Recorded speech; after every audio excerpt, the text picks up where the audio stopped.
Oui, je sais, c'est bon. Je l'ai dit à des centaines de reprises que c'était la pire année de l'histoire du cinéma, que c'était une année nulle à chier, qu'on a eu des films absolument soit catastrophiques, soit nuls à chier. Enfin, bref, voilà, j'ai fait la liste l'année dernière de tous les pires films de cette année-là. Mais avec tout ça et avec tout ce qui s'est passé, avec toutes les emmerdes qu'on a eues cette année-là, est-ce qu'on a eu des bons films cette année? Bah, je vous répondrai qu'encore heureux quand même, sinon je ferai pas cette vidéo forcément. Bonsoir, bonjour tout le monde, c'est Sirène Satire, et au monde, Sirène Satire. Je lève mon verre. Ah là là là là, bon, vous commencez. Il a l'air complètement traumatisé.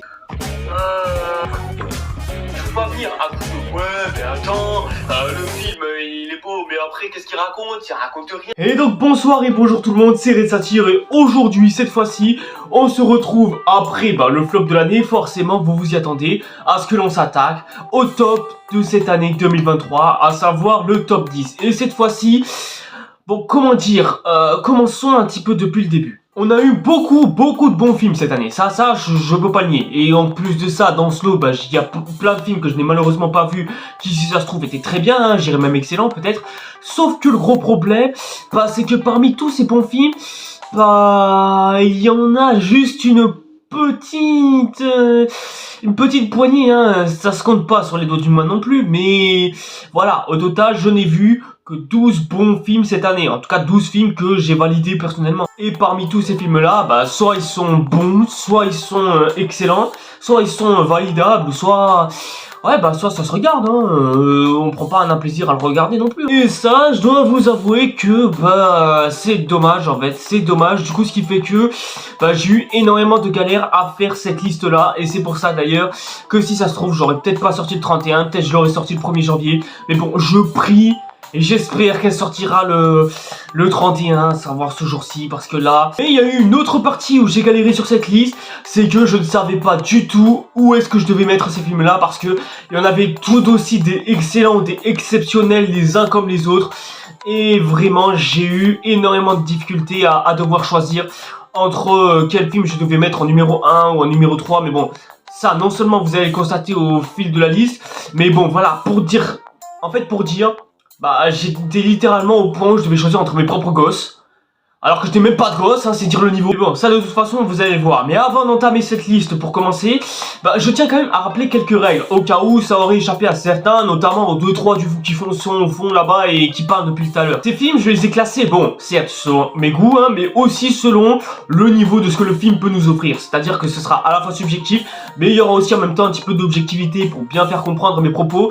Même si à certaines reprises, je me base un petit peu sur mes goûts, c'est vrai. Donc ça veut pas dire que je prends les 10 meilleurs films qui sont incontestables et qui sont à survalider au possible. Non, juste, voilà, je prends mes films selon ceux que j'aime le plus et celui qui est en première place et celui qui, selon moi, sera certainement celui qui va influencer le cinéma dans les années à venir. Et aussi, cette fois-ci, pour ceux qui s'inquiètent de savoir que si j'ai pris un film que vous avez pas vu et que je risque d'en parler, ne vous inquiétez pas, je vais vous préserver des spoils parce que si je cite ces films dans cette liste, c'est forcément qu'elles valent le coup. Donc franchement les gars, tentez le coup, allez-y. Et aussi, il se peut que j'expédie au plus vite certains films parce que j'ai déjà fait certaines vidéos sur certains films. Après, j'ai pas pu tout analyser non plus, j'ai pas pris tous les films qui sont sortis de l'année, hein, c'est obligé. Mais bon, voilà, tout ça pour dire que si vous avez envie d'avoir un avis beaucoup plus concret, beaucoup plus complet sur un film dont je suis en train de parler sur la liste, soit vous avez une vidéo qui traîne dans ma chaîne YouTube, donc voilà, vous pouvez y aller, allez-y, hein, sans aucun problème. Ou soit c'est un bon film, mais bon, tout le monde en a tellement dit de la qualité et a souvent répété les mêmes choses que je ne ferai que me répéter sur ce que tout le monde vient de dire en fait. Donc du coup, c'est normal que j'expédie vite. Je crois que j'ai expliqué absolument toutes les règles, donc je crois que l'essentiel c'est de pouvoir commencer. Juste là, je vais chier parce que j'ai un peu envie de faire caca. Au moins, j'évacue toute la merde que j'ai mangé dans le corps pour le reste de l'année et après on commence. Ouais, aussi, il commence à faire nuit, donc...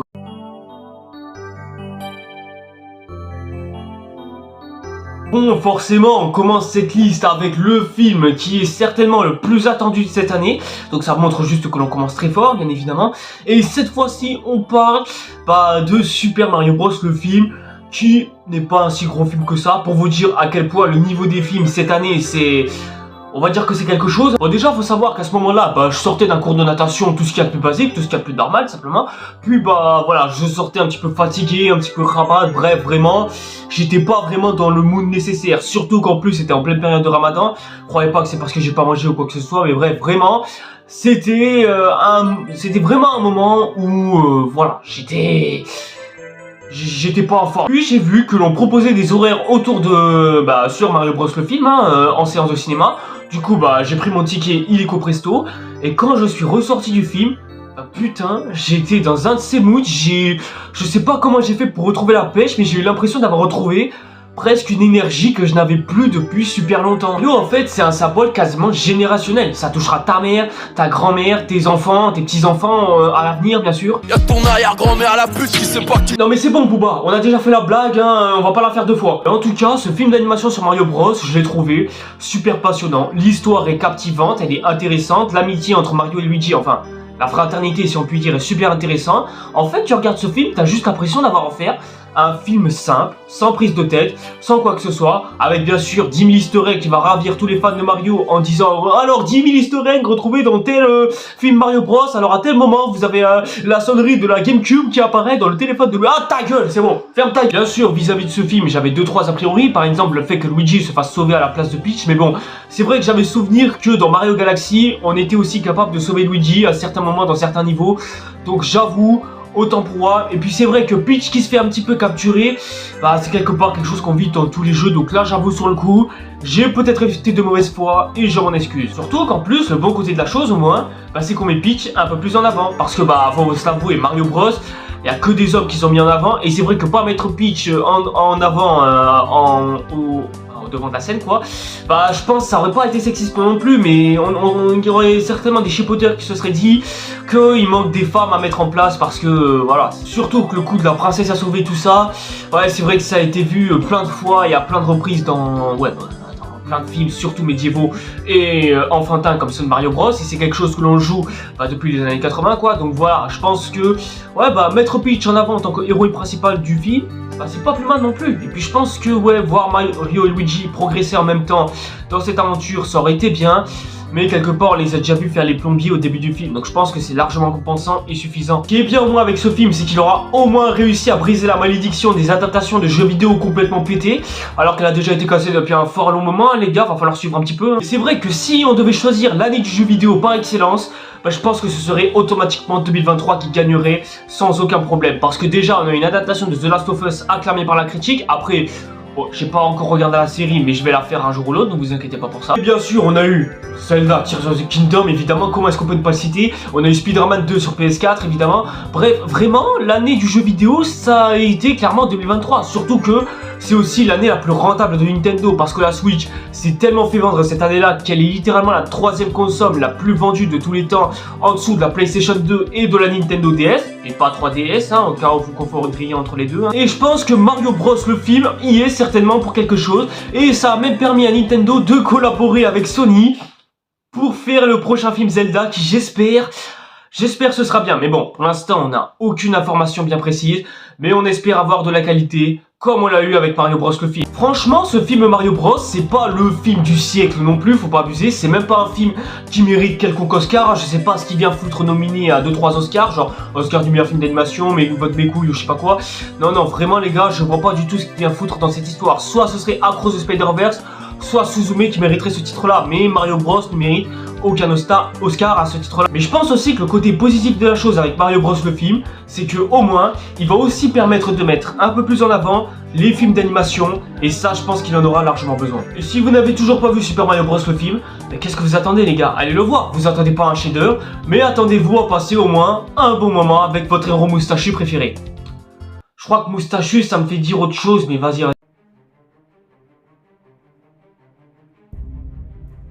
La 9e place va faire crier beaucoup de monde, mais oui, je suis désolé à tous les fans qui ont été déçus de ce film-là, mais oui, pour moi, Transformers Rise of the Beasts mérite amplement cette position. Alors oui, je sais que le film a été décrié, voire même détesté pour la plupart, parce que voilà, vous êtes des fans de Michael Bay hardcore, donc voilà, on va pas vous soulever à vous. Et oui, je sais, ça aurait pu être mieux, on est d'accord, mais on a quand même eu un bon film Transformers, et putain, c'est pas rien. Et surtout, c'était pas compliqué non plus, n'est-ce pas Michael Bay? Enfin, on a droit à des personnages attachants. Enfin, on a droit à une histoire qui est simple et qui n'a pas de complot, théorie, Illuminati ou vote mes couilles ou je sais pas quoi. Enfin, on a des Transformers qui sont des personnages et pas des machines à tuer qui sont des expériences extrasensorielles ou je sais pas quoi qui permettent d'avoir de belles images, machin bidule. Non, là, on a enfin des Transformers humanisé, ce que l'on attend depuis, juste ce qui n'a plus été fait depuis le 3, mais t'as capté. Bref, enfin, un bon film, donc merci Michael Bay d'avoir assisté à la production de ce film pour te remplir les poches, mais tu peux partir. J'insiste sur là-dessus. Et je suis pas en train de vous dire ça parce que je suis un fan hardcore de Transformers ou je sais pas quoi. Non, je dis juste ça parce que on a eu un bon film sur l'univers de Transformers. Point. Pas un film où tout explose, il y a des explosions de partout. Pas un film où les personnages féminins ont des gros culs et des gros seins et sont exposés comme tels, jusqu'au ventre de Megan Fox ultra sexy. Pas un film où on a des robots qui se contentent uniquement de se battre pour de l'action et des explosions en plus. Non, on a affaire à un film simple, avec des personnages simples. Bref, tout ce qui au final fait un bon film, et pas un bon film Transformers de Michael Bay. Juste un bon film qui adapte l'univers de Transformers. Forcément, je veux pas m'attarder là-dessus parce que j'ai fait plein de vidéos sur Transformers Rise of the Beast tout le long de l'année, au point que j'ai fait une vidéo qui devait vous préparer à regarder le film Rise of the Beast, mais c'était juste un film qui était là pour un effet de mode, donc je ne comprends pas comment cette vidéo a fait pour être la deuxième vidéo la plus vue de toute ma chaîne. D'ailleurs, si vous avez envie de critiquer le film pour n'importe quel critère, bah vous pouvez littéralement le faire dans cette vidéo. Et pour ceux qui restent d'avoir un avis radieux pour cette future saga qui a été annoncée par Hasbro, bah vous avez cette autre vidéo là, hein, et si vous voulez des détails sur le box-office du film. Mais après, ça veut pas pour autant dire que ce film a de gros défauts, parce que je crois que si je devais relever, bon, 3 défauts bien distincts, bah, par où commencer? Déjà, je trouve que l'on développe pas assez l'univers, et ça c'est quelque chose que j'avais soulevé d'ailleurs dans mon après-séance, mais voilà, ça je trouve que c'est un défaut qui peut-être mériterait d'être corrigé, au vu de ceux dont on va parler juste ensuite. Ensuite, tous les personnages manquent cruellement de profondeur, et ça c'est vraiment dommage. C'est bien de donner un background et des histoires aux autres personnages, mais si on les raconte pas et qu'on creuse pas un petit peu, notamment sur les principaux, je pense notamment à la personnage de Dominique Fishback, et surtout à Optimus qui, eux, le méritaient cruellement, surtout Optimus. Pour un grand fan de Transformers, ça fera peut-être plaisir, mais pour un fan lambda qui connaît pas du tout Transformers, ouais bah forcément le gars il se posera des questions, et il en voudra plus, et j'espère que ça, ce sera à creuser pour les suites qui viendront. Surtout ce qui m'amène évidemment au troisième gros défaut de ce film, et je pense que beaucoup d'entre vous l'auront certainement remarqué, il y a trop de contenu, mais genre vraiment trop de contenu issu de l'univers Transformers, ce qui fait que bah, le fan lambda dont je vous parle tout à l'heure, bah il va s'y perdre s'il regarde le film pour la première fois. Genre on t'introduit les Maximos dans toute cette histoire, alors que ça se passe bah, après Bumblebee, qui parlait déjà de la guerre entre Autobots et Decepticons qui a détruit la planète Cybertron. À ça tu rajoutes les Terrorcons envoyés par Unicron qui veut dévorer les univers. Bref, déjà avec tout ça, bah, ça constitue un énorme lore certes, et c'est issu même d'un énorme lore, mais bah si c'est mis dans un seul et même film, je vous jure ça va être compliqué. Tout simplement parce que si tu veux savoir qui sont les Maximals, bah t'es obligé de taper une série animée qui a super mal vieilli en termes de graphisme. Et si tu veux exactement savoir qui est Unicron, bah t'es obligé de te taper bah, soit la trilogie d'Unicron, ou alors t'es obligé d'aller voir Transformers Prime, qui lui au moins a le mérite d'être le meilleur média de tout ce qui a été fait autour de Transformers. Après je n'ai pas joué à Warfare Cybertron, faudrait que je vois ça, hein. Et si en plus à la suite tu veux rajouter dans toute cette histoire les G.I. Joe, et que en plus tu devais commercialiser Megatron à la base, oh mais les gars, moi je vous le dis, hein, pour la suite vous allez galérer, vous allez être dans la merde. Genre si vous avez envie de faire un bon film avec tout ce que je viens de vous dire, à savoir Maximals, Terrorcots, Unicron, Autobots, Decepticons, guerre entre Autobots et Decepticons, les humains qui sont au milieu de toute cette histoire derrière, et les gars, moi je vous le dis, commencez un petit peu à vous calmer, hein. Je vous le dis les gars, même pour moi je trouve que ça fait trop de contenu juste pour un seul film. Et encore c'est un miracle que le premier soit si bon. Et dites-vous que dans toute cette histoire de ce premier film là, dites-vous que vous êtes peut-être déçus de ce film, mais dites-vous que vous auriez pu avoir pire. Par exemple, on a failli avoir une histoire de relation entre Arcee et Wheeljack qui était un petit peu de cette relation de divorce entre eux. Voilà, tu aurais pu avoir deux scènes d'action qui se passent en même temps et que l'on suit à travers le montage, mais qui auraient certainement pu être taquées, charcutées et mal fait et réussi, ce qui aurait donné des scènes absolument catastrophiques. Dites-vous qu'il y aurait même pu y avoir une scène entre Optimus et un Decepticons qui se battent. Bon, c'est toujours présent dans les scènes coupées, je vous invite à aller les voir d'ailleurs. Mais voilà, je pense que cette scène n'aurait pas été très utile et je suis content qu'il ait retiré du montage final. Donc vraiment que le film soit à ce niveau-là pour tout ce qu'il a dû endurer, Franchement, c'est un miracle. Limite, c'est presque un accouchement difficile de son propre bébé. Je sais pas si vous vous rendez compte du niveau. Et avec tout ça, bah, ça permet un petit peu de me méfier, ne serait-ce qu'un peu de la suite. Si jamais il y a une suite, mais bon, je pense qu'au vu de ce que Hasbro a prévu et au vu de la rentabilité minimale de ce qu'a produit le film, je pense que oui, il va y avoir une suite dérivée de Transformers Rise of the Beast. Certainement dans des années, peut-être même dans 3, peut-être même 4 ans, hein. Ils auront peut-être annoncé la suite, comme c'est fut le cas avec Bumblebee. Mais bon, voilà, je pense qu'il y a trop de gens qui veulent dire adieu à cette saga une bonne fois pour toutes. Mais bon, à voir ce que donnera Transformers One l'année prochaine. Et on verra ce que ça donne. En attendant, bah on a déjà eu un bon film Transformers, hein, donc j'espère que la suite sera bon et je peux attendre le temps qu'il faudra. Et les gars, on a attendu la suite d'Avatar 2 et du Chapeauté 2 pendant des années. On peut très bien attendre pour Rise of the Beast, non?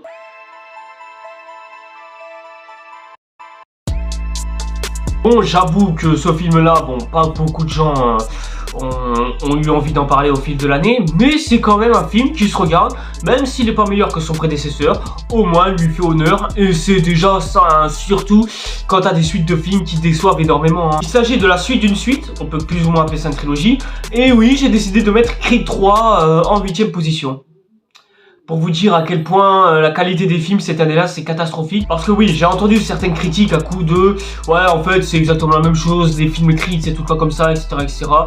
Ouais ben en même temps avec une formule comme celle-ci qui se répète souvent et souvent, bah à un moment donné tu veux faire comment en fait? Comment est-ce qu'on développe l'univers de Creed? Surtout qu'en plus de ça, bah les gars ils ont prévu de encore étendre bien plus. Hein. Mais bon après avec la Warner qui est à 60% de la faillite, il se peut que l'on n'ait plus rien par la suite quoi. Et après on a une histoire pas mal, genre le drame entre Creed et l'antagoniste principal fonctionne. Et puis surtout le combat final de ce film là est tout simplement gargantuesque, hein. Je m'en souviens encore, j'ai vécu ça avec mon cousin, même lui il comprend ce que ça veut dire, le gars il a eu envie de se battre. Heureusement j'ai pas été sa victime, hein, encore heureux quand même. Le réalisateur du film, enfin non, oui c'est Adonis Creed, le réalisateur du film quoi, Michael B. Jordan si je puis dire. Bah ouais, le gars il dit qu'il a été littéralement inspiré par des animés pour faire la séquence finale du combat final du film. Donc ouais franchement quand tu vois le bataille finale de cette gueule là, bon je vais rien vous spoiler hein, évidemment, c'est ça je le garde pour moi, hein. Allez me voir ce film en tout cas. Mais ouais le gars a littéralement été inspiré d'animés au point que ses fans lui suggèrent des animés à regarder. Donc je sais pas du tout ce qu'il regarde en ce moment, mais s'il se sent inspiré par des animés, bon déjà tant mieux pour lui et qu'il continue dans cette direction, il se peut qu'il devienne un grand réal à la suite de sa carrière. Et puis surtout, bah je vois pas trop ce qu'il y a de rajouter de plus à ce film, hein. J'ai déjà fait une appréciation sous entière, donc je vous invite à aller la voir encore une fois. Mais voilà, globalement on a eu un bon film Creed, et c'est déjà pas si mal non plus. Surtout cette année, hein. Je sais que je me répète tout le temps en disant ça, mais voilà, juste pour bien vous faire rendre compte de la chance que l'on a quand même.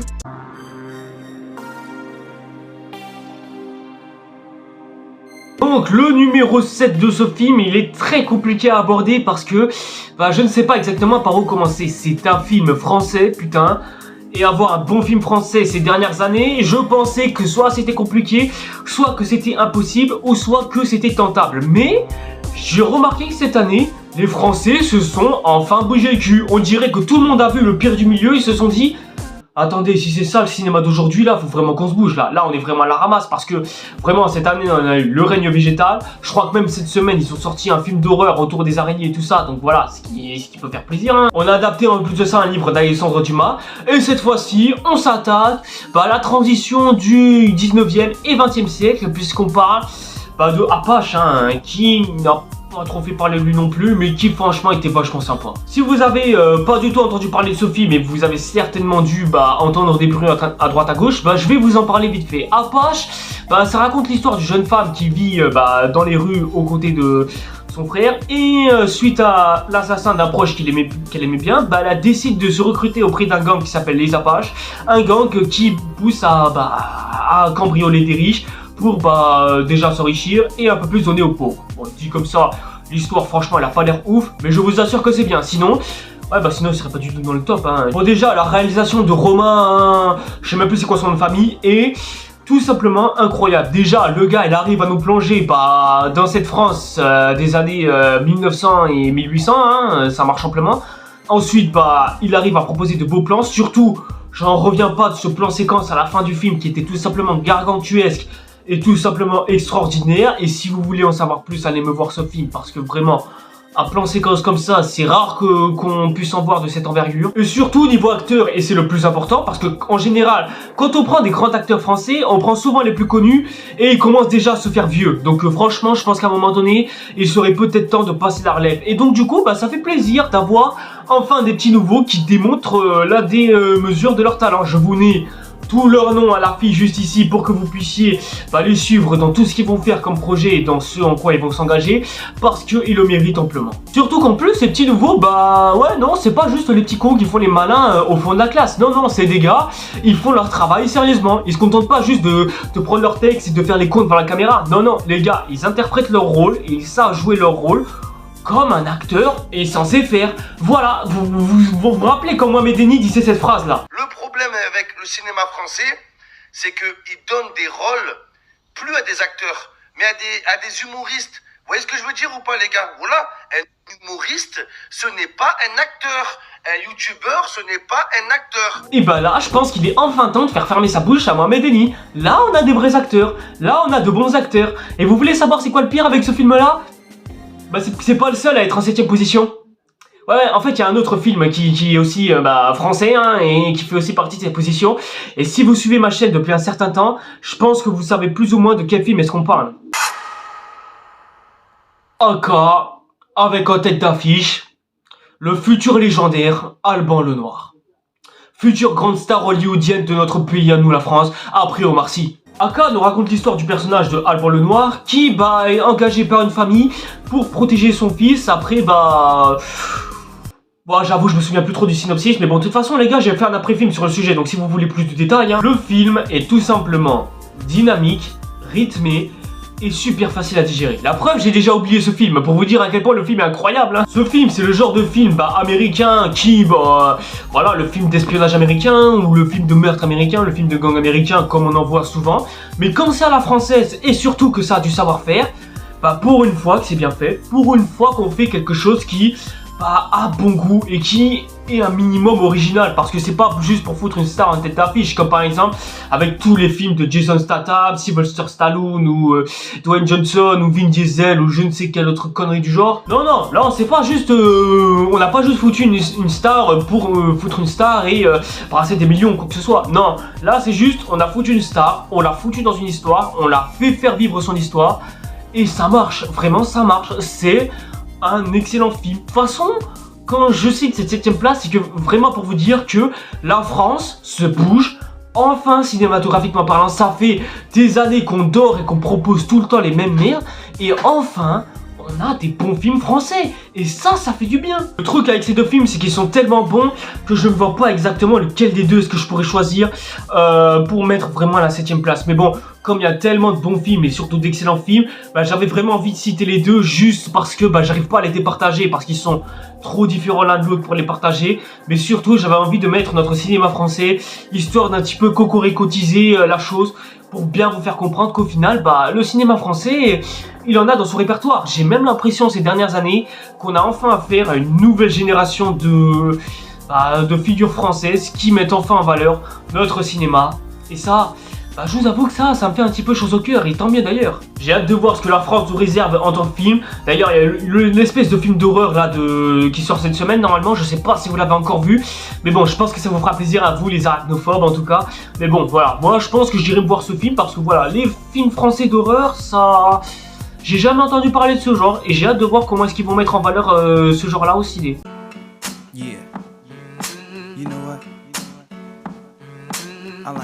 À partir de cette place-là, nous allons attaquer ce que j'appelle la trilogie de l'animation du super-héroïsme. Est-ce que c'était français ce que je viens de dire? Mais bon, de toute façon, au fil de la liste, vous allez comprendre, vous allez voir. Le film suivant est sûrement le film de l'été, en tout cas le film qu'il fallait voir en cette saison, parce qu'il s'agit, cette fois-ci encore une fois, d'une licence de jouets adaptée au cinéma, mais cette fois-ci fait avec un savoir-faire absolument unique, et sinon il serait pas dans cette liste. Évidemment, il s'agit là de Ninja Turtles, Teenage Mutant Ninja Hero. Bref, Ninja Turtles. Tout à l'heure, je parlais du cinéma français, je parlais aussi des jeux vidéo français enfin non, juste des jeux vidéo qui avaient une super année en 2023. Mais sachez que les films d'animation, eux aussi, ont eu droit à leur année cette année-là. Et vous le verrez bien évidemment avec le prochain film, bien sûr. Dès cette année que j'ai entendu dire que l'on fera un nouveau film de Ninja Turtles sur de l'animation, hein, bien sûr, j'étais vraiment hypé. J'avais envie de voir ce qu'on allait nous proposer. Et vraiment, j'ai eu ma bonne surprise de l'année. Vraiment, si je devais qualifier ma plus grosse surprise cette année-là, ce serait sûrement ce film-là. Déjà, on a Fianso à la doublure, ce qui fait vachement plaisir. Bon, déjà, niveau animation, j'ai déjà assez détaillé là-dessus sur mon appréciation. Je vous invite amplement à aller la voir. Ensuite, bon, on a enfin nos personnages principaux comme on les aime tant, à savoir 4 adolescents qui vivent dans les égouts et qui rêvent de pouvoir s'émanciper pour pouvoir vivre leur vie dans le monde extérieur. Et ça, j'ai envie de dire que c'est beau hein, et limite touchant. Évidemment, les musiques sont, elles sont très bien. Hein. Je pense notamment à la scène que tout le monde a fait passer, mais qui franchement était super bien rythmée. Hein. Je vais vous mettre un extrait pour que vous ayez envie d'aller voir ce film parce que vraiment, ça fait bizarre d'avoir un film aussi bien rythmé que celui-là. Et je trouve que ça fait du bien de voir enfin un film qui a un rythme qui nous tient en haleine. Et en plus, c'est un méchant principal super bien développé, en plus doublé par le légendaire Fianso. Vraiment, ouais, ça montre aussi que Fianso a aussi du talent pour le doublage plus que dans l'acting. Parce que oui, je préfère vous avertir d'une chose. Faut savoir que le doublage, ce sera pas non plus la même chose que l'acting. Voilà, je préfère vous prévenir au cas où ce sera pas su. En tout cas, nos vieilles tortues vertes ont au moins un bel âge d'or encore derrière eux. Et c'est sans compter la suite qui, évidemment, arrivera au vu du succès que le film a donné au box-office. Et ça, c'est une très belle chose d'ailleurs. J'ai hâte de voir ce que va nous réserver cette nouvelle saga, peut-être même trilogie. On sait pas ce que ça va encore donner. Mais en tout cas, ça donne envie de voir la suite. En tout cas, moi ce qui peut être sûr, c'est que je serai le premier à être hypé là-dessus. Parce que Ninja Turtles, ça faisait aussi partie de mon enfance. Hein. Je me souviens qu'avec mon cousin, on regardait ça sur France 4. En même temps qu'Avatar, le dernier maître de l'air et ce genre de conneries et tout ça. En bref quoi. Que demander de plus aux gens? Peut-être que passer à la suite, ouais, ce serait pas mal non plus, hein.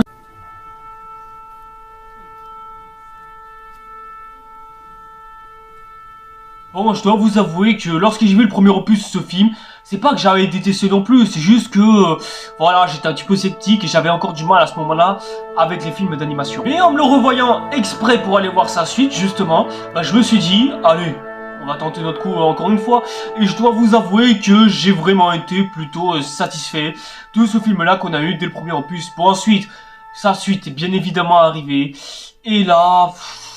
que dire qui n'a pas encore été dit autour de ce film. C'est le film d'animation le plus rentable de l'année, c'est pas pour rien non plus, hein. À savoir, Spider-Man Across the Spider-Verse, forcément. Bien sûr, j'en ai pas parlé en après-séance, j'en ai même pas fait une après-séance, bon, déjà parce que je l'avais pas vu tardivement, mais surtout aussi parce que, je faisais déjà le teasing de Transformers Rise of the Beast en ce moment-là, donc du coup, je ne pouvais pas m'y consacrer spécialement non plus. Le premier opus se consacrait plus à l'identité même de Spider-Man, à savoir ce que ça apporte d'être Spider-Man et ce que ça il consacre à sa future vie et ce que l'on fait avec le masque de Spider-Man. Mais le deuxième opus, j'ai pas vraiment l'impression qu'il se conforme cette fois-ci à ça. J'ai plus l'impression qu'il conforme Spider-Man à ce qui doit être aux yeux du grand public. À savoir que dans le premier opus, c'était plus par rapport à l'histoire le grand pouvoir, grande responsabilité, tout ça. Bref, voilà, il n'y avait pas non plus grand-chose de nouveau. Et même si ça aurait pu être sympa pour une nouvelle génération, ouais, pour l'ancienne qui a grandi avec les anciens Spider-Man, notamment la mienne, hein, je parle,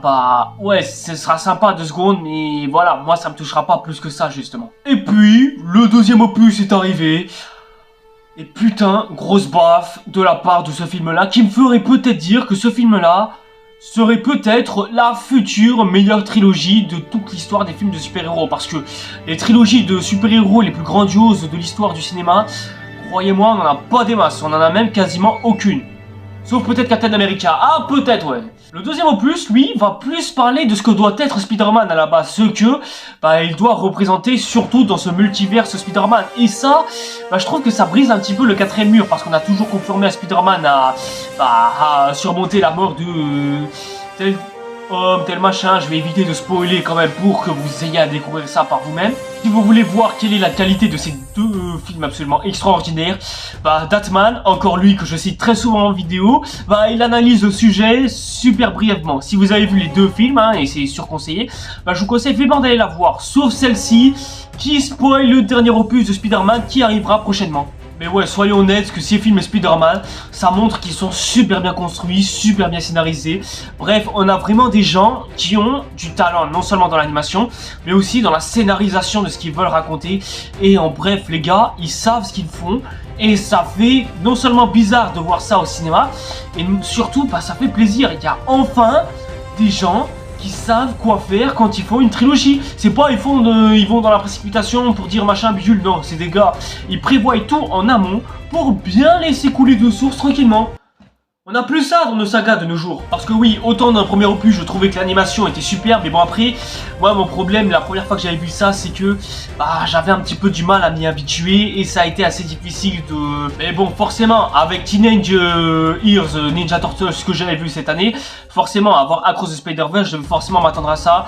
Et forcément, je n'ai pas été déçu. L'animation, elle a stand-up de fou, c'est abusé. Chaque détail de l'animation me donne envie de presque écarquiller les yeux tellement c'est extraordinaire, tellement je suis jaloux de tous les gens qui sont allés voir ça au cinéma. J'espère que quand le troisième opus sortira, j'aurai un jour l'occasion de me taper tout l'intégral au cinéma avant de directement enchaîner sur le troisième qui promet d'être une énorme masterclass, ça je vous le dis direct. Vraiment les gars, la fin se termine sur un énorme cliffhanger, je vous le dis direct, allez me voir cette masterclass parce que elle tue. L'antagoniste de Miguel O'Hara est un excellent antagoniste et je me répéterai jamais assez là-dessus.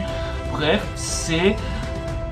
Je sais même plus quoi dire, ce film est juste extraordinaire et qu'est-ce que vous voulez que je dise de plus? Je trouve que ta langue quand même elle a un petit problème, c'est normal qu'elle change de couleur comme ça à chaque fois depuis tout à l'heure, à chaque cut ça le fait, c'est chiant. Je sais, je le vois sur le retour de la caméra depuis tout à l'heure, je trouve ça un petit peu chiant quand même, elle passe du violet, puis au vert, alors qu'en plus tout à l'heure quand je parlais du premier opus, ça passait du bleu au rouge. C'est juste sous prétexte parce qu'il y a de belles couleurs dans ce film là, faut forcément changer de couleur, genre juste parce que c'est un nouveau Spider-Man et qu'il a de belles couleurs, surtout que le vert et violet, je vois pas du tout ce que ça a à voir avec Spider-Man, je suis désolé hein. Bon écoute, moi je sais pas du tout ce qu'elle a cette lampe, et en plus pour faire plaisir elle est passée du rouge, j'imagine qu'à la cut suivante elle va passer au bleu. T'es content? Elle est passée au bleu ta lampe de merde. Va falloir que tu la changes parce que là elle commence à bugger un petit peu. Enfin bref, si vous avez toujours pas vu la double J du Spider-Verse, vraiment allez la voir parce que elle met une énorme vitesse à No Way Home, à toute la trilogie Home en fait, parce que votre trilogie Home elle est nulle à chier. Quand est-ce que vous allez comprendre que la trilogie Home avec Tom Holland, elle est nulle à chier cette trilogie de merde? Vous allez voir qu'un jour je vais en parler en vidéo, je vais la tabasser en personne cette trilogie de merde pour vous dire à quel point elle est nulle. Nul, Germain, nul. Nul, Mandanda. Nul, exposant nul, fois nul, divisé par nul au carré, t'es nul.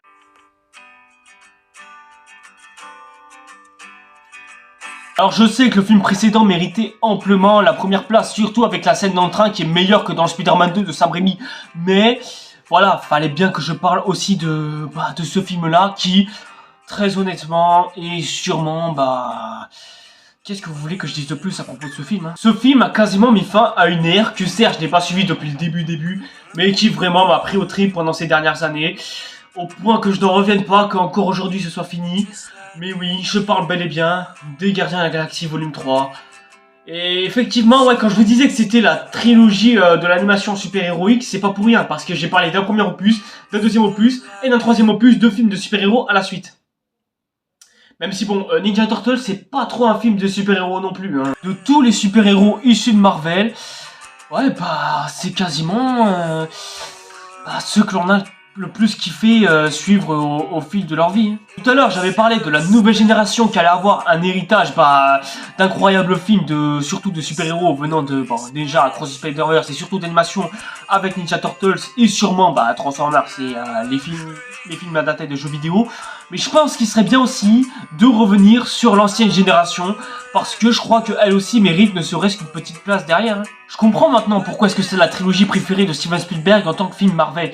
Parce que effectivement, dans Les Gardiens de la Galaxie, il y a absolument tout ce qu'un film de super-héros doit avoir dans un film de super-héros de manière générale. À savoir une grande amitié qui ressemble presque à une famille entre eux. Parce que c'est vrai que plus tu les suis, plus tu as l'impression d'avoir affaire à une famille. Tant ils ont l'air de se disputer entre eux, etc. etc. Tu ressens énormément de tendresse quand tu en vois un partir ou un revenir, etc. etc. Bref, c'est vraiment un film qui nous donne certes cette impression de dire adieu, mais qui au moins a su développer ses personnages jusqu'au bout, et surtout envoyer chier tout cet univers cinématographique là pour qu'ils aient Kang, surtout qu'en plus de ça, on devait avoir Adam en méchant principal, d'après ce que nous a dit les Gardiens de la Galaxie 2. Pourquoi est-ce qu'on a mis Kang? Hein? Aussi, j'étais très sceptique vis-à-vis des effets spéciaux, surtout de Marvel, parce qu'on les connaît Marvel depuis le temps, hein, de faire des effets spéciaux moches, pour eux c'est devenu une tradition. Mais dans les Gardiens de la Galaxie, effectivement, non, ils sont visiblement devenus un peu plus calmes sur ce film-là, je dirais même un petit peu plus gay, mais bon, en même temps, quand t'as James Gunn derrière qui sait manier une caméra avec aisance, je pense qu'il n'y a pas trop moyen de se poser de questions non plus. On a dit adieu à Gamora une bonne fois pour toutes, idem pour tous les autres comme Peter Quill, Rocket, Groot, enfin même si Rocket et Groot ils vont plus ou moins certainement avoir leur suite en solo. Mais voilà, tout ça pour dire qu'on a une fin pour les Gardiens de la Galaxie. Et franchement ouais, ça me fait plaisir et surtout bah ouais ça me fait quelque chose de me dire qu'au final bah on les verra plus ensemble et quelque part... ouais bah c'est fini, mais bon de toute façon, vu que James Gunn est devenu bah, le directeur de DC Comics aux côtés de Peter Safran et qui vont concevoir un nouvel univers cinématographique ensemble, je pense qu'il n'y avait pas besoin d'en faire autrement. Comment est-ce que tu veux faire un bon film Gardien de la Galaxie sans James Gunn? Ça paraît impossible dit comme ça. Parce que vraiment, avec les Gardiens de la Galaxie, il y avait un esprit famille. Et ça, c'est quelque chose que j'ai ressenti tout le long du film. J'ai ressenti cette famille pendant tout le long du film et je l'ai ressenti soit se déchirer, soit se retrouver. Bref, j'ai vraiment vécu avec ces derniers comme personne n'a jamais vécu jusqu'alors. Et je pense que la plus grosse frustration qui nous sera laissée par ce film, c'est que je crois qu'à partir de maintenant, non seulement Marvel, ce sera plus du tout la même chose, mais surtout on n'aura plus de film Marvel aussi bon que celui-ci. Moi j'y crois pas du tout. Bon, sauf pour Beyond the Spider-Verse qui arrivera prochainement. Mais voilà, du côté de Marvel et Disney... Qu'est-ce que vous voulez avoir de plus avec eux? Genre Disney, eux, c'est la quintessence de eux qui veulent te garder en tant qu'enfant pour la fin de ta vie. Hein. Grosse prestance de l'acteur Vin Diesel qui joue Rocket, qui s'est donné à fond pour son rôle. Et pour un acteur qui pense qu'à mettre ses biscottos en avant, bah ça fait beaucoup quand même. Zoé Saldana qui dit adieu à son rôle de Gamora, même si pas trop non plus. Enfin, on retrouve pas la Zoé Saldana qu'on a connue en tant que Gamora dans ce film-là, mais bon... Voilà, ça peut se résumer, hein. Et si en plus t'as l'idée de génie de sortir avant Across the Spider-Verse, c'est comme si tu disais que tu mettais fin à une ancienne époque, tout ça pour laisser place à une nouvelle époque, comme si c'était presque une sorte de passage de flambeau, et que c'était James Gunn qui disait, bon allez, on avait fait ça avant, on le finit juste aujourd'hui, comme ça au moins les semaines d'après on enchaîne avec une nouvelle ère de films de super-héros, d'animation, en plus qui plus est avec Across the Spider-Verse qui est sorti quelques semaines plus tard. Enfin bref quoi, c'est symbolique, qu'est-ce que vous voulez que je vous dise de plus? Je suis sûr c'est James Gunn qui a fait exprès de le sortir à cette période-là en plus. Au final, les Gardiens de la Galaxie volume 3, enfin toute la trilogie des Gardiens de la Galaxie même, s'inscrit dans la trilogie des meilleurs, de la meilleure trilogie Marvel, au-dessus de la trilogie de Captain America, malgré le fait que j'adore cette trilogie, que je la surkiffe même. Mais bon, à un moment donné... faut rendre à César ce qui appartient à César, les gars, c'est obligatoire. Je pense aussi, pour ceux qui ont du mal avec l'univers Marvel, je pense que si vous regardez au moins les 2 premiers opus des Gardiens de la Galaxie, il se peut que vous accrochiez à cet univers cinématographique.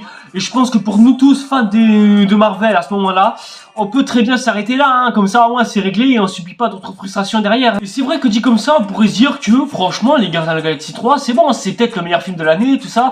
Mais bon, vous le savez bien les gars, j'aurais aimé pouvoir dire que c'est le cas. Les Gardiens de la Galaxie 3, il avait quasiment tout pour lui. Mais bon, malheureusement, il y a 3 films qui sont sortis cette année qui sont largement au-dessus de toute concurrence. En même temps, tu me diras, c'était pas compliqué.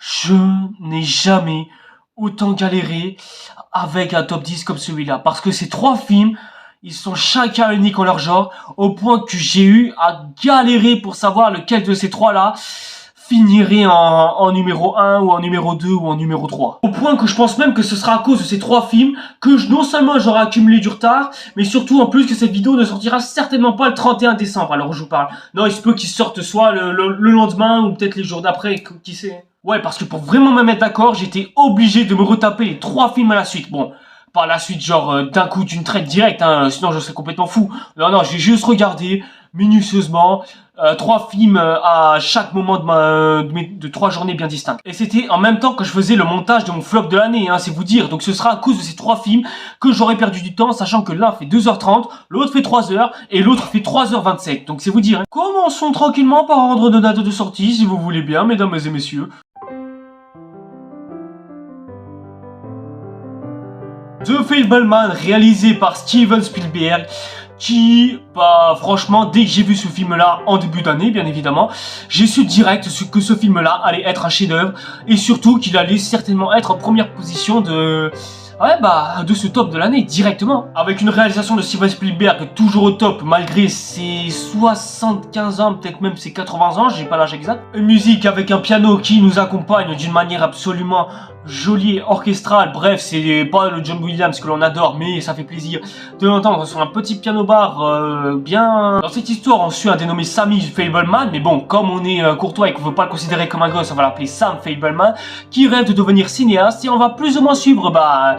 sa jeunesse tout entière, hein, on parle le long de sa jeunesse, voilà. Et d'ailleurs, ne faites pas attention au faux raccord des yeux des deux personnages principaux, parce qu'on a la version enfant qui a les yeux bleus et la version adolescente qui a les yeux noirs, voilà. Hein, pourquoi, hein, Steven? Pourquoi est-ce que t'as pas mis des lentilles sur le gars, hein? Ça aurait été bien aussi. D'ailleurs, parlons-en de ces deux acteurs, ils sont tout simplement géniaux, ils sont même extraordinaire, moi je les adore. L'acteur en version enfant nous fait presque capter son innocence au point que on est admiratif lorsqu'il regarde son caméscope comme ça et qu'on le voit s'amuser avec ses jouets et surtout avec ses sœurs lorsqu'il joue à faire ses propres films et ses propres scènes quoi, et ça le rend admiratif. Et la version adolescente, on rajoute un peu plus une couche en nous montrant, bon bien évidemment la difficulté de grandir, etc., le fait de mieux connaître ses parents, même plus connaître ses parents que lorsqu'on les avait connus en étant enfant. Et bref, ce film est juste fascinant, surtout lorsque le gros drame du film vient, parce que oui, c'est un film de drame, hein, faut pas s'attendre à un gros film d'action comme Steven Spielberg nous en a servi à l'époque du Nouvel Hollywood. Non, ça c'est fini le Nouvel Hollywood, hein, les vieux, va falloir se relever. En fait, c'est pas tant un film à gros spectacle ou à grosse ambition, c'est juste un film plus ou moins fait maison, qui veut juste nous donner un gros drame et une belle histoire autour d'un jeune homme, comme quoi... T'as pas besoin de gros moyens pour faire un excellent film. Juste 2-3 petits moyens, 2 bons acteurs, et c'est tout. Pourquoi est-ce qu'il y a des gens qui se cassent la tête de nos jours? Et avec tout ça, on pourrait se dire c'est peut-être le meilleur film de l'année, puisque vu ce que les films nous ont offert cette année, ouais, il y aura sûrement pas meilleur que The Fableman quand même. Hein?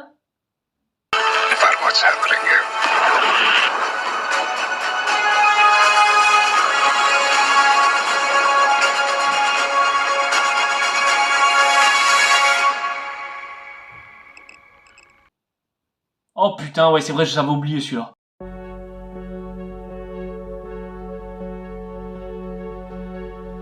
Oppenheimer. Juste Oppenheimer. Est-ce que... Je sais pas si vous vous rendez compte du truc quand même. Revoir ce film m'a plongé dans une atmosphère que quand j'ai fini le film, j'étais juste complètement... Bon, pas stérile, mais j'étais dans un état que je ne saurais décrire. J'ai eu l'impression que j'ai fait l'amour. Je devrais peut-être changer de ligne de texte, ouais. Hein. Après avoir vu The Fableman au cinéma, je me suis dit, au fil des mois qui ont suivi, je me suis dit, peut-être que ce sera The Fableman au final, le top 1 de l'année, mais ce sera vraiment le seul film qui sera excellent, quoi, qui sera vraiment extraordinaire. Parce qu'à part ça, il n'y aura pas grand chose à se mettre sous la dent cette année-là. Mais je crois que Christopher Nolan, il est venu avec son film, et il a décidé de bien me faire fermer ma gueule, au point que j'arrive même plus à l'ouvrir maintenant. Et il m'a aussi aidé à foutre un bordel dans mon top de l'année. Hein. La réalisation de Christopher Nolan dépasse encore plus mes expériences. Au point que je n'aurais jamais imaginé que c'était possible. Je n'ai plus vu une réalisation aussi parfaite depuis Interstellar. Je ne sais pas si vous vous rendez compte de la chose. Et même en termes de photographie, le gars il se dépasse. Genre, regardez cette photo là. D'après vous, est-ce que c'est Christopher Nolan qui l'a faite? Ou bien est-ce que c'est une photo qui date des années 40 ou 50? C'était la réponse A les gars, qu'est-ce que vous voulez que je vous dise de plus? On a un casting absolument extraordinaire, que ce soit Cillian Murphy, Robert Downey Jr., les 2 autres meufs dont j'ai oublié le nom, et Matt Damon, même si, bon, il joue un simple général, mais bon, de toute façon, Matt Damon est déjà assez populaire et il a déjà prouvé son talent plus d'une fois dans plein de films, donc franchement, est-ce qu'on s'intéresse encore de savoir s'il donne le meilleur dans ce film-là ou pas? Un scénario minutieusement écrit parce qu'on voyage dans un film absolument juridique qui ensuite nous fait transporter au travers d'un monde mathématique qui est entouré de gens qui veulent se créer leur propre bombe comme s'ils voulaient créer leur propre jet d'œuvre, et c'est vrai que l'on a presque cette métaphore qui nous est présentée dans ce film-là. Plus ou moins, ça raconterait presque l'histoire d'un artiste qui a voulu créer son œuvre, sauf que son œuvre prend tellement une importance au travers du monde qu'elle finit par en influencer presque le monde entier, et il s'en sent presque limite coupable d'avoir presque provoqué tout ça. C'est limite ce que représente un artiste. Limite, tu mets Oppenheimer, tu mets n'importe quel artiste à la place d'Oppenheimer, que ce soit Léonard de Vinci, Shakespeare ou encore les réalisateurs modernes de nos jours, ce serait une métaphore qui se transcrit sur n'importe quel art, tellement c'est super bien construit. La scène de l'explosion nucléaire restera à jamais gravée dans le meilleur souvenir de ma vie de cinéphile, tellement j'en ai pris plein la gueule lorsque je l'ai vu pour la première fois au cinéma. Et forcément, quand tu vois ça sur une télévision, ça a pas la même ampleur non plus. Juste, voilà, j'ai été choqué de voir ça d'une incroyabilité absolue.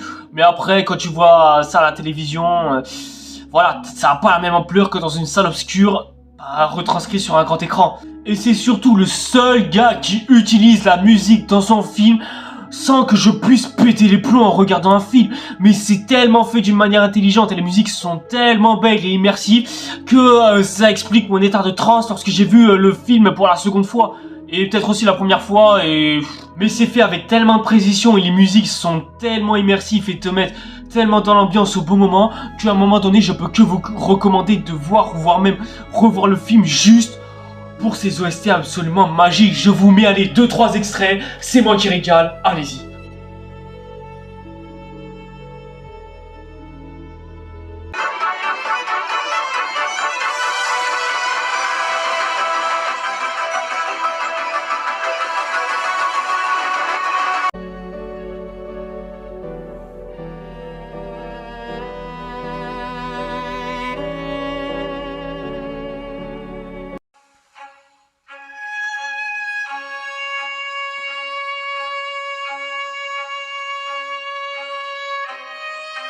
Et le truc incroyable que j'ai remarqué avec ce film, c'est que plus je le revoyais, plus je me rendais compte que j'avais raté un truc lors de mon premier visionnage. Par exemple, lors de mon premier visionnage, j'avais pas non plus tout à fait compris ce qui se passait au début de l'histoire. Est-ce qu'on raconte l'histoire d'Oppenheimer? Est-ce que ça se concentre sur Lévi-Strauss ou quoi? Mais quand t'apprends que Robert et Lewis se sont rencontrés en fait en 1947, en fait tu comprends que tout ce qui se passe en fait, ça se passe après. C'est plus en fait les histoires d'après qui nous raconte ce qui s'est passé avant, et c'est plus le avant qui devient le présent, et je sais pas si vous avez compris, mais essayez de calculer, vous allez comprendre. En fait, le truc à comprendre avec Oppenheimer, c'est que avant la partie juridique qui se passe à la dernière heure, en fait, c'est plus un film flashback, c'est-à-dire que c'est un film qui raconte ce qui s'est passé avant. Et ça, ouais, c'est super ingénieux et très bien fait, franchement. Après, bien sûr qu'il y en aura certains, voire même certaines, qui voudront ramener sa fraise pour ramener sa petite critique en mode ah mais attends, pourquoi il se passe pas ci, pourquoi il se passe pas ça, machin, nanana. Et bon, ça de toute façon je leur réserve un petit traitement de faveur parce que j'ai prévu une petite vidéo où je vais contredire absolument toutes les critiques les plus stupides autour de Oppenheimer. Comme ça, déjà ça me permet de résumer un film, et puis surtout contredire tout ce que disent les gens à propos d'un film, c'est quasiment ma passion. Bienvenue sur ma chaîne YouTube, n'hésitez pas à vous abonner à ma chaîne et d'activer la petite cloche, voilà, j'ai oublié de vous le dire au cas où, et vous manquez pas les prochaines nouveautés qui viennent surtout. Je vais quand même juste revenir sur une critique en particulier parce que elle, pour le coup, je la trouve pas complètement stupide, je la trouve juste très intéressante à aborder. La question de pourquoi est-ce qu'on voit jamais le point de vue des Japonais par rapport au fait qu'ils sont pris de bombes nucléaires en pleine face. Ça justement c'est le réalisateur qui l'a expliqué lui-même, parce que vu que le film s'appelle Oppenheimer, voilà, au cas où ça aurait échappé à certains, forcément ça se concentre sur le point de vue d'Oppenheimer, pas du point de vue des civils ou quoi que ce soit. Du coup, c'est plus intéressant de voir le point de vue de Oppenheimer plus que de voir le point de vue d'autres civils qui se passent de l'autre côté de la mer, vu que le film s'appelle Oppenheimer, pas la bombe H ou la bombe atomique ou quoi. Sinon, oui, on aurait vu le point de vue des Japonais, mais comme c'est un film à la première personne, forcément, faut bien qu'on se concentre sur une personne.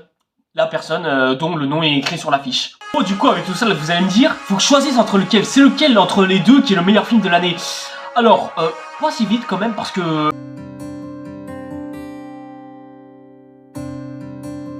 oui, fallait bien un autre réalisateur issu du nouvel Hollywood, forcément. Salut Martin. Killers of the Flower Moon est d'ailleurs au passage le tout dernier film de Martin Scorsese avant sa retraite. Ça veut dire que maintenant, il n'a plus qu'à assurer sa retraite, malgré le fait que le film est assez floppé au box-office malheureusement, mais bon, voilà, ça ce sera pas trop de sa faute, parce que sortir à la même période qu'Halloween, ça aidait pas évidemment. Killers of the Flower Moon est juste super intéressant, et il traite surtout d'un sujet très rarement abordé, surtout de la part des Américains, parce que... Bon allez, je vais pas dire non plus qu'ils ont du sang sur les mains, même si j'avoue c'est un petit peu vrai. Allez, parce que oui, c'est précisément la base de l'histoire de Killers of the Flower Moon. L'histoire de jeunes pétroliers qui veulent exploiter le peuple osage uniquement pour s'offrir l'or noir. Rien à voir avec celui-là. Surtout en plus, il t'apprend que le peuple osage se fait déjà génocider tout entièrement, avec autour les sœurs et frères de la femme de DiCaprio qui se font tous tuer les uns après les autres à la suite. Ouais, forcément, ça rend le film ultra captivant et ultra intéressant. Bref, ce film est ultra dynamique. Ajoute à ça les prestances de Lily, je sais plus c'est quoi son nom de famille, Leonardo DiCaprio et Robert De Niro forcément. Ouais, évidemment que ça aide. Et ajoute à ça aussi une réalisation de Martin Scorsese absolument pépitesque. Mamma mia, j'aime bien ce poulet. Le film s'enchaîne comme une lettre à la poste, arrive à tout suivre d'une manière absolument imprenable. Et vraiment, les histoires qui se passent autour sont juste passionnantes et intéressantes, et ajoute à ça des musiques derrière qui sont pas juste des bangers incroyables ou quoi que ce soit, mais juste des musiques douces avec une petite guitare en fond derrière qui te rappelle un petit peu les ambiances westernesques des années 50 et 60. Bref, c'est un kiff. Franchement, en vrai, j'aurais pas grand chose à dire de plus sur ce film. La seule chose que je peux vous inviter à faire, c'est aller le voir. Parce que si je continue à vous parler du film comme ça, forcément, je risque de vous spoiler et ce serait vraiment dommage. Bon, c'est bien joli tout ça, mais au bout d'un moment, c'est lequel le numéro 1 ? Franchement, les gars, là, vous voyez bien, vu la façon dont je vous ai présenté les films et vu la façon dont ils sont réels, forcément que ça va être compliqué de choisir entre les trois. Si j'ai eu autant de difficultés à choisir, c'est parce que ils sont tout aussi bien dans les domaines, tous les domaines en particulier. Donc vraiment choisir entre ces trois-là, c'était pour moi vraiment un vrai challenge et très compliqué, tellement ils sont différents les uns des autres d'un autre. D'un côté, t'as un film qui est un drame auquel on suit un gosse en pleine croissance. De l'autre, t'as un biopic historique, transcendantal, digne des films de Stanley Kubrick et Ridley Scott. Juste de Blade Runner, pas des autres films, je parle.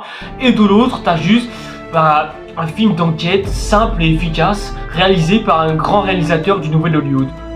Donc ouais, avec tout ça, c'est très difficile de choisir entre les trois. Mais forcément, je les ai vus les trois à la suite, pour vraiment savoir lequel de ces trois-là méritait leur place respective.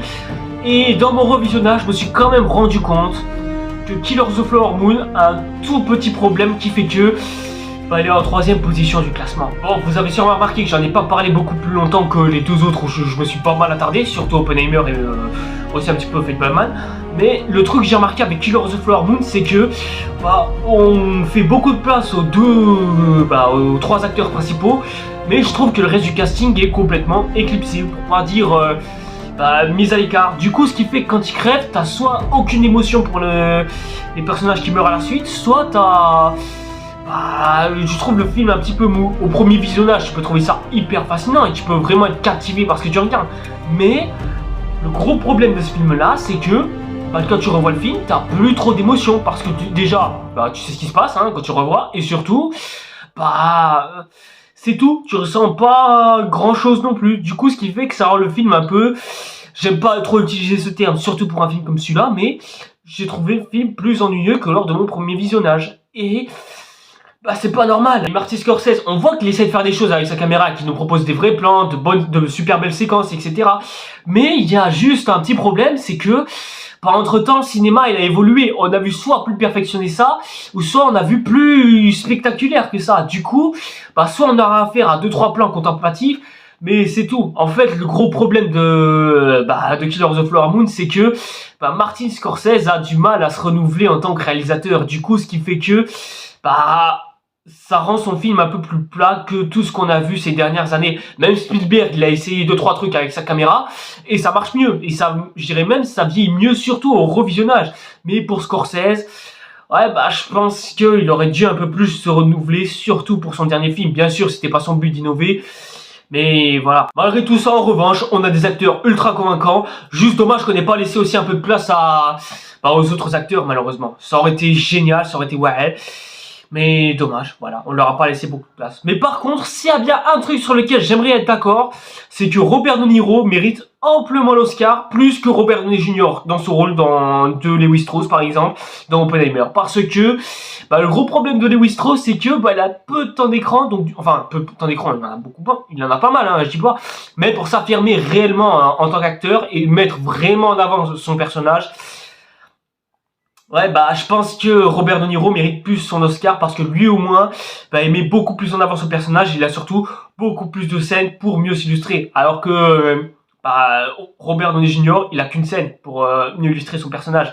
Du coup, sur ce point-là, je pense que c'est De Niro qui devrait gagner l'Oscar du meilleur second rôle. Bien, maintenant, on va s'attaquer au numéro 1. Et là, ça va être le plus compliqué. Là, ça va chauffer. Le point commun que je trouve fascinant à décortiquer autour de ces deux films, c'est que d'un côté, t'as un artiste qui veut s'affirmer, et de l'autre, t'as un artiste qui s'affirme jusqu'à son autodestruction personnelle.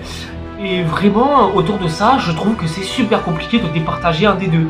Vraiment, je me sens presque bloqué à la limite. Mais il y a sûrement un point sur lequel je pense que The Fabelmans doit être abordé, à savoir l'émotion qu'on ressent quand on revoit le film. Forcément, au premier visionnage, ce sera super intéressant et vachement cool de voir un enfant grandir pour devenir ce qu'il aimerait devenir à l'avenir. Mais il y a juste un tout petit problème en fait. C'est que ça sera juste passionnant à suivre. Et c'est tout. Au final, on suivra le film comme on l'avait déjà suivi à la base. Et même si ce sera passionnant, et même si Steven Spielberg nous montrera qu'il aura du talent en réalisation et que John Williams aura assuré sa retraite après nous avoir offert de belles compositions, malgré tout ça, le scénario, une fois qu'on l'a connu, voilà. Mais après, The Fabelmans, au revisionnage, ça reste juste un teen movie, superbe et très génial même, je dirais. Mais au final, sans compter que quand tu revois le film, forcément tu ressentiras pas plus d'émotion que lors du premier visionnage. Je pense que vous savez à peu près tout ce que ça veut dire, hein.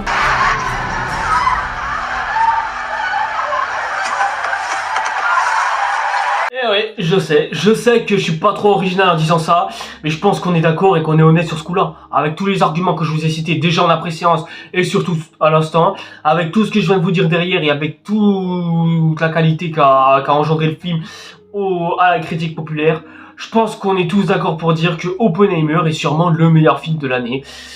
Voilà, je crois que c'est bon, hein. Je vois pas comment est-ce que je pourrais rajouter quoi que ce soit, vu que tout ce que j'avais à dire sur ce film a sûrement déjà été dit, donc au final, j'ai plus grand chose à dire.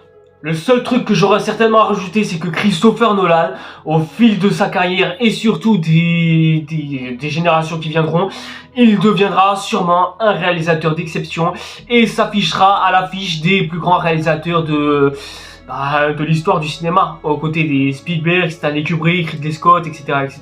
Bref, Christopher Nolan, c'est un gars qui clairement a marqué son temps. Et au point que tous ces films sont quasiment intemporels. Je vous jure les gars, regardez n'importe quel film de Christopher Nolan, vous allez avoir du mal à vous repérer temporellement, tellement ces films sont intemporels et indatables. Les films de Christopher Nolan, c'est les films que tu peux regarder, re-regarder, re-regarder à chaque fois et tout le temps.